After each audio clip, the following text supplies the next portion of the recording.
Good evening and welcome to Sunset News on this Sunday evening. As always, we bring you news, community stories, economics, weather and sports. I'm Aina Koyo in the news tonight. Yesterday, the 4th of May 2024, marked the commemoration of Kasinga Day. President Nangolo Mbuba, in a statement, announced that the air raid by South African apartheid forces on the Kasinga camp in southern Angola 46 years ago will be remembered as a massacre forever in Namibian history and a reminder of the brutality inflicted on apartheid South Africa during the country's long and protracted struggle for independence. The attack took place on the 4th of May 1978 and lasted around 4 hours. About 600 people, including many women and children, died and hundreds more were injured.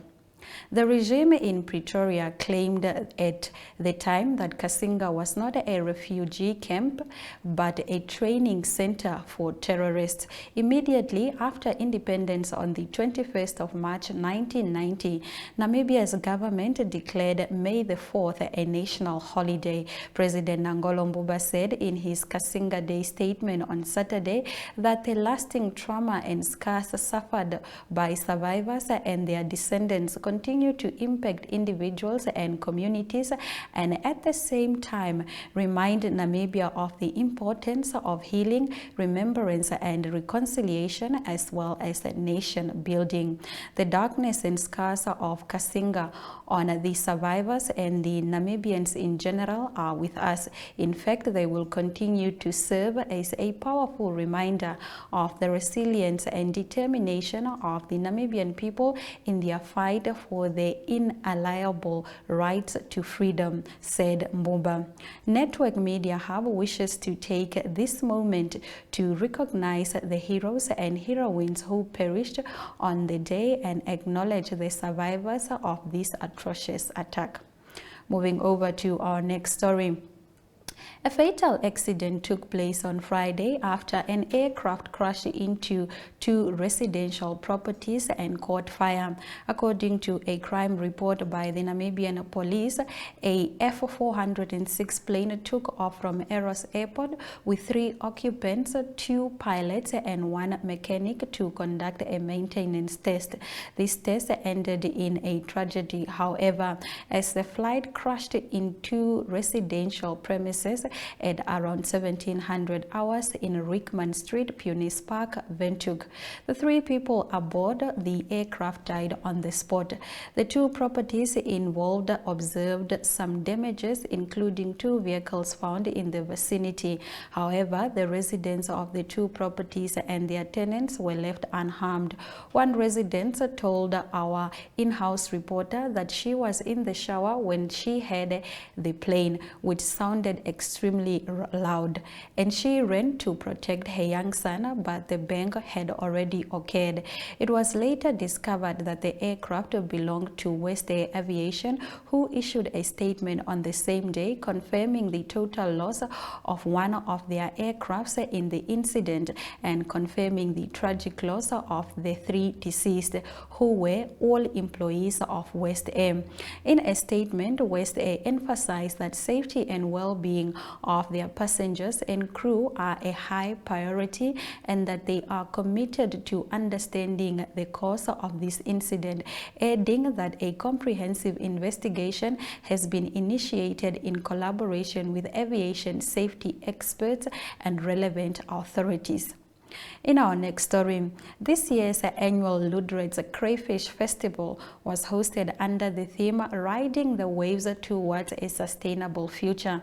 The festival aims to position the coastal town as a fundamental player in regional economic transformation, serving as a premier business forum, fostering local business development, and offering a platform for macro and micro enterprises to showcase their products, exchange innovative ideas and drive economic growth. The official opening on Friday was officiated by the Vice President Netumbo Nandi-Ndaitwah. We have now to build on the current wave of economic change for a sustainable future. And the theme of this year really says it all. The harbour town of Luderitz holds the potential of a promising economy for future Namibia, and this town is now poised to be Namibia's energy capital. In other words, energy transition in our country, in our continent, and in the world will have roots here in Luderitz. And in the process, thousands of jobs are expected to be created in the next 10 years, and the town's population will increase. However, we must really be smart. We must make sure that what Africa has experienced over the years, when Africa's resources are the basis of development of the North, should be brought to an end. And it's us, the Africans, including Namibia, who have to do this to happen. No one can hand over the power just like that, the dominancy just like that. But we must be very strategic to make sure that we become the beneficiary of our natural resources. In our next story, as the world commemorated World Press Freedom Day on Friday, Information Minister Emma Theopheles attended the 31st World Press Freedom Day Global Conference in Santiago, Chile from the 3rd to the 4th of May. The minister addressed the delegates and participants in various discussions while emphasizing Namibia's position on media freedom as guaranteed in the country's constitution. Have a look. Celebrations the 3rd of May 2024 under the theme Press for the Planet, Journalism in the Face of Environmental Crisis. And I think this is very important because Namibia has been the only country for many years that actually enshrined the protection of our environment in our constitution, but also Namibia has in the past few years either held the first or second position for the freest press on the African continent. And I think for our participation as Namibia and as your Minister for Information and Communication Technology in this very important conference is to reiterate our commitment to press freedom, especially when we had such a big champion in the late President Hage Geingob, who saw the media as a fourth estate. But more importantly, we see this as an opportunity to front ourselves as an African country to show that there is a different narrative where media freedom and press freedom is concerned, underlined by the rule of law of Namibia and entwined in the governance architecture of our country. Today, His Excellency President Nangolo Mbumba reiterated Namibia's commitment, and I'm here to do so, as well at the world stage here at World Press Freedom Day in Chile, that Namibia continues to champion press freedom, and we see the media as a partner in ensuring that we disseminate valuable information and attack misinformation and disinformation where fake news is concerned.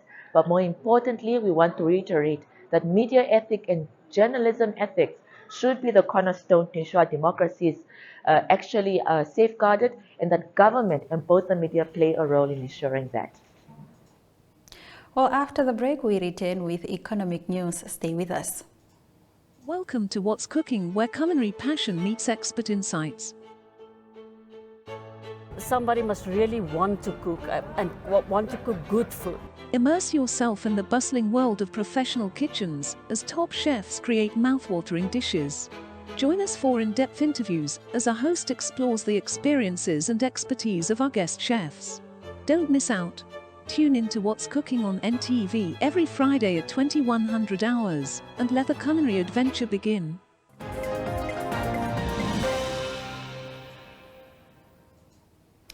In economic news tonight, addressing the issue of illegal financial schemes on the African Human Rights Organization on Friday held a meeting with the Namibia Revenue Agency, Social Security Commission and the Namibia Financial Institution Supervisory Authority to chart ways to mitigate the issue and raise awareness within communities. Chairing the discussion held at NAMRA offices in Windhoek, AHRAO Direct Manager Abraham Nekwaya talks about how scammed individuals are turned away by various entities who claim crimes committed are not within their mandate. A group of concerned community members who highlighted their concerns with regard to the mass looming number or activities of illegal financial schemes, which they believed that they are constantly financially deserved them, and were seeking representation and advice on the matter. The illegal or the urgent that most of the time they do not receive the assistance that they need from various institutions, because most of the institutions tell the public that the crimes made are not with their mandates.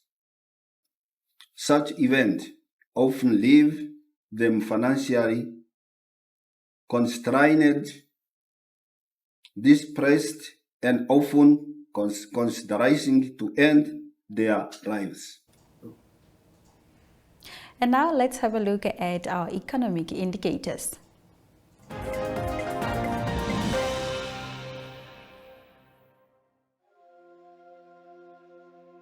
$23 Namibian dollars 17 cents to 1 British pound, 19 Namibian dollars 90 cents to 1 euro, 18 Namibian dollars 50 cents to 1 US dollars, and 2 Namibian dollars 54 cents to 1 Chinese yuan.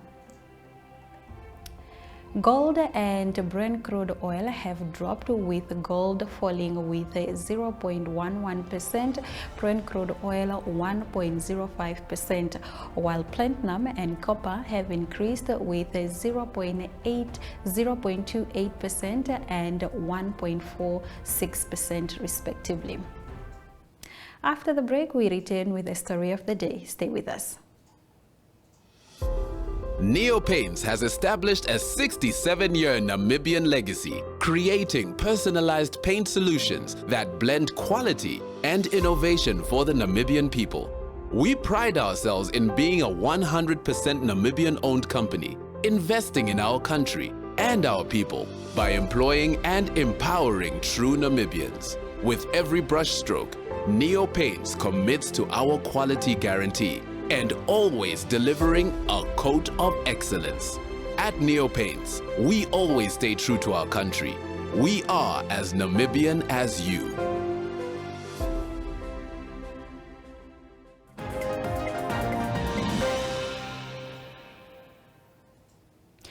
In our Story of the Day segment tonight, Safety and Security Minister Abed Kawana and Police Chief Inspector General Joseph Shikongo on Saturday commissioned a police operation in Oshana region.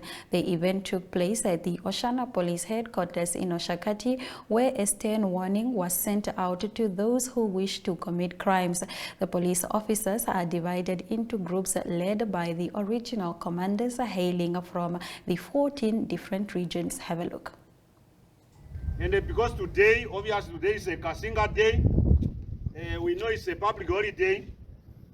People are mourning the death of the Namibians that were killed in Angola.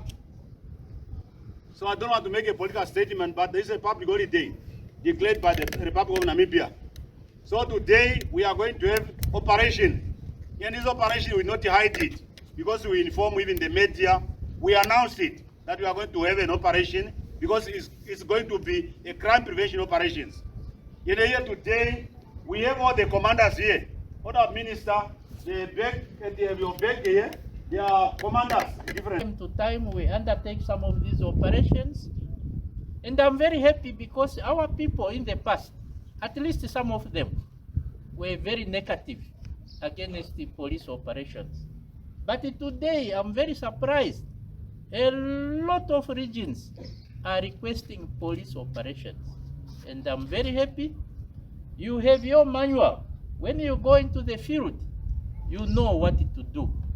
It's not to go there and panel beat innocent civilians. That's not our duty. Our duty is to protect our people, to protect our citizens, to protect our communities. And when we do so according to your manuals. You were trained to make sure that you treat people humanely. And you on the operation, Honorable Minister, it is really just mirrored on our pillar number 1 of the NAMPOL strategy, which is effective policing. So we are going by the 2 strategic objectives this afternoon and this evening, where we are enhancing crime combating efforts in the region and improving traffic law enforcement on the roads.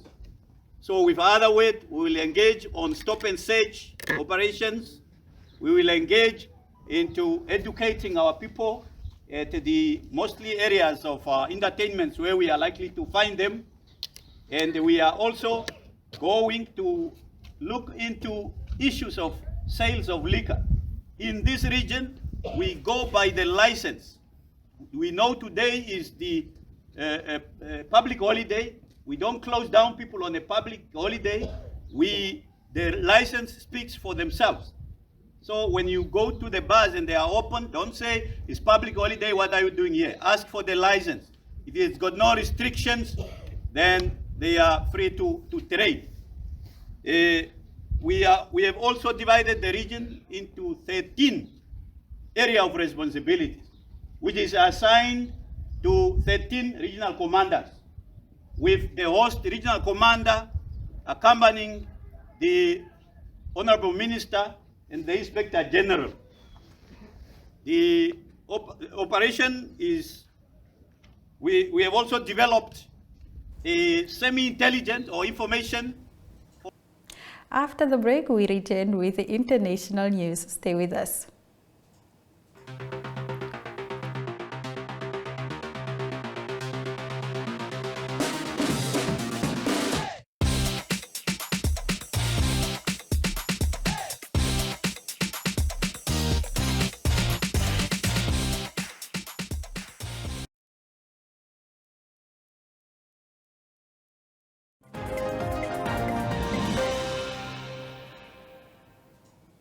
Togo's ruling party has won 108 out of 113 seats in parliament, according to the financial provision results of last month's legislative elections announced on Friday. The sweeping majority secured by President Faye Gnassingbe Union Party follows the approval of controversial constitutional reforms by the outgoing parliament that could extend his 19-year rule. The new charter adopted in March also introduced a parliamentary system of government, meaning the president will be elected by parliament instead of by universal suffrage. Opposition parties were hoping to gain seats in the April 29 vote to enable them to challenge the Union Party after they boycotted the last legislative poll and left it effectively in control of parliament. Moving over to our next story, negotiators are resuming talks aimed at brokering a pause in Israel's Gaza's offensive in return for the release of hostages taken by Hamas on the 7th of October. The main sticking point appears to be if the truce would be permanent, as Hamas insists, or not. Earlier today, Israeli Prime Minister Benjamin Netanyahu said he could not accept Hamas' demand. He said the proposed deal could keep Hamas in control of Gaza, posing a threat to Israel. It is thought the wording being discussed involves a 40-day pause in fighting while hostages are released and the release of a number of Palestinian prisoners. being held in Israeli jails. An advisor to the Hamas leaders, Ismaili Haniyeh, said the group was looking at the latest proposal with a full seriousness, but he repeated a demand that he would deal that any deal would have to explicitly include an Israeli withdrawal from Gaza and complete an end to a war. Speaking on Sunday, Netanyahu said, "We are not ready to accept a situation with which Hamas battalions comes out of their bunkers, take control of Gaza again, rebuild military infrastructure, and return to threatening the citizens of Israel in the surrounding communities, in cities in the south, and in all parts of the country." After the break, we return with sports news. Stay with us.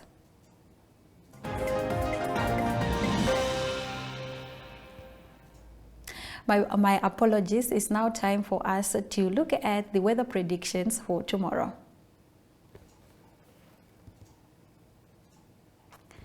Katima Mulilo can expect a minimum of 14 degrees, Rundu 14 degrees, Ochuarongo 14 degrees, as well as Omaruru, while Tumeb can expect a maximum of 31 degrees, Hobabes a maximum of 28 degrees. Hentis Bay can expect a maximum of 20 degrees, Keetmanshoop 31 degrees, Swakopmund 17 degrees, as well as Aranos can expect a maximum of 30 degrees. After the break, we return with sports news. Stay with us. Welcome to What's Cooking, where culinary passion meets expert insights. Somebody must really want to cook and want to cook good food. Immerse yourself in the bustling world of professional kitchens as top chefs create mouthwatering dishes. Join us for in-depth interviews as our host explores the experiences and expertise of our guest chefs. Don't miss out. Tune in to What's Cooking on NTV every Friday at 2100 hours and let the culinary adventure begin.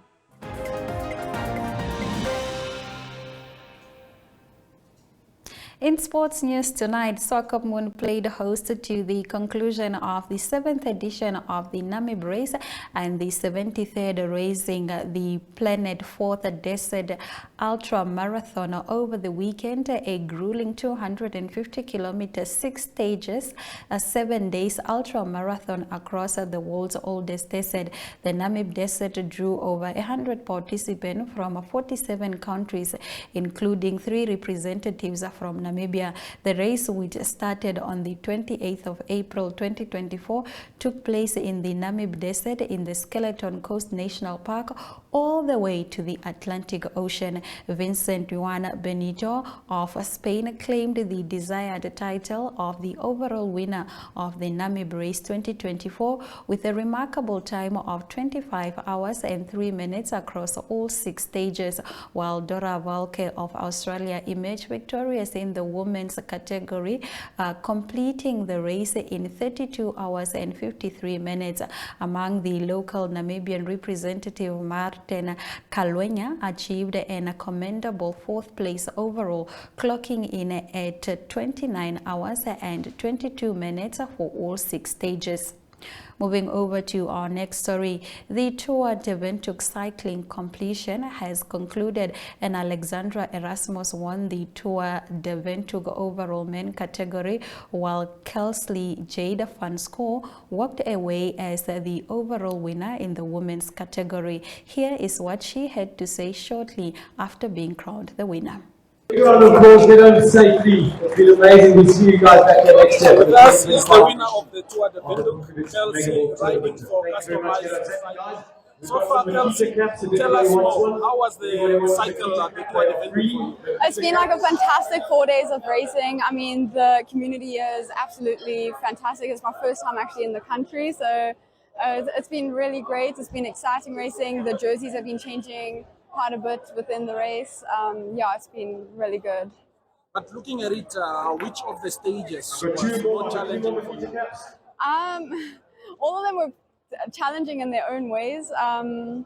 But I think if I had to pick my favorite, I think the prologue was definitely really great because it was our first time as a team doing a proper lead up for my other teammate, and yeah, it just looked really beautiful. But yeah, I wouldn't be in yellow if it was not for my team because they really did support me the whole race. And then looking at it, you spoke about how friendly, how accommodating people were. But overall, would you still be coming back? And what would you be looking forward to if you were to come back? Oh, 100% come back. The Namibians are really, really friendly, which is really great to see. Overall in the bunch, everybody is just so kind and it's nice. And the cycling, the competition itself, how was it, the other teams that you competed with? It was challenging. I mean, it was not an easy win. We did get the Namibians were challenging us quite a bit, but we were also fighting back, so it was really positive racing, which made for good. Thank you very much. Make sure you join Sunset News on Facebook or on all NMH platforms on weekdays, as well as on our website, which is called oneup2.com. Sunset News screens on DSTV channel 285 and GoTV every weekday from 7:30 p.m. to 8 p.m. This has been Sunset News. Please don't end your day without us. Good night.